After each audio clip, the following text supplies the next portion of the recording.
we'll see. Subriel has to fulfill what he said, and on the other hand, I mean, the promoters have to fulfill what they said. When it comes down to going to Puerto Rico for the training camp, I mean, how you guys organizing this? I mean, where you guys placing the training camp, and when you guys are going to be in Puerto Rico? Because I'm going a week early, so I want to meet up with you guys. We don't have training camp in Puerto Rico. It's in Mexico. All right, so you'll be going in that Monday of the week, the Monday? Monday, June 10th. Okay. Talk to me. What do you see in Paro that you're just like? He's fast, tall. He has a counter punch, a backhand. And he wants to beat Subriel. He's an undefeated fighter. He wants to stay undefeated. He wants to prove to Eddie that Eddie made a mistake. So I mean, whatever other fighter has, what Ergachev had, what Jeremias Ponce, they're undefeated, they're tall, they come to fight. But again, like I told you, Mills, I mean, at the end of the day, you have Subriel Matias in front of you. You got Subriel Matias, and you got to beat him. Shit, you got to beat him in his homeland. That's just, I mean, it's hard enough to beat him outside. Now going to his house, I mean, I think the guy's willing to die before he loses. What you think about Paro himself?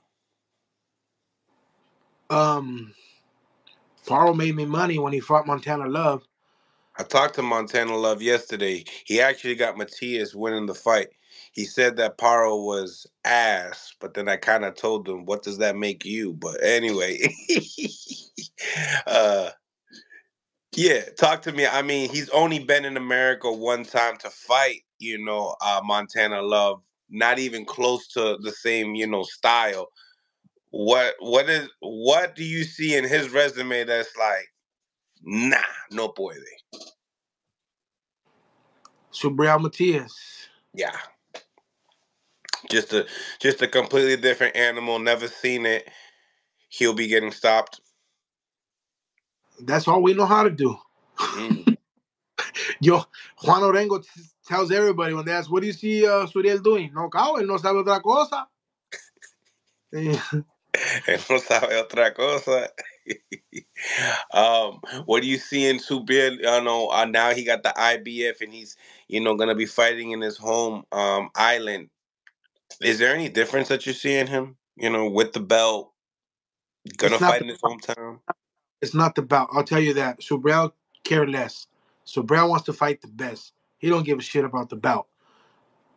What I see in him is he's a man, like I've always told him since I met him. Everything he says with his mouth, he sustains it with his balls. He asked for his country. He asked for his fight there. So now, I mean, that's what I'm telling you, él hizo una promesa. He made a promise, so he has to fulfill it. What I see in Subriel is his children are going to be there. His mom's going to be there. His wife's going to be there. His uncles are going to be there. His family's going to be there. He's not going to let himself be beat, man. He's not. I mean, anything can happen. It's boxing. But it's going to be tough. Looking at the styles, what kind of fight do you see? People in Puerto Rico are going to be looking forward, and the people that are watching on DAZN. The same Subriel all the time, that comes forward, that probably loses the first round, and then he just goes, goes and breaks a man's spirit, breaks a man down. Paro's going to try to probably outbox him and try to test manhood with him, the first rounds, and then he's going to figure out it's not the safest thing to do, but at that time, your body's broken down, your legs are wobbly, and your spirit is gone, So I mean, that's what it is. I mean, I don't like to talk on here. I don't like to say those things because it's boxing, but I mean, that's just my personal opinion, My personal opinion. And like I said, we also have I also, as a coach, know I have a tough fighter in front of me.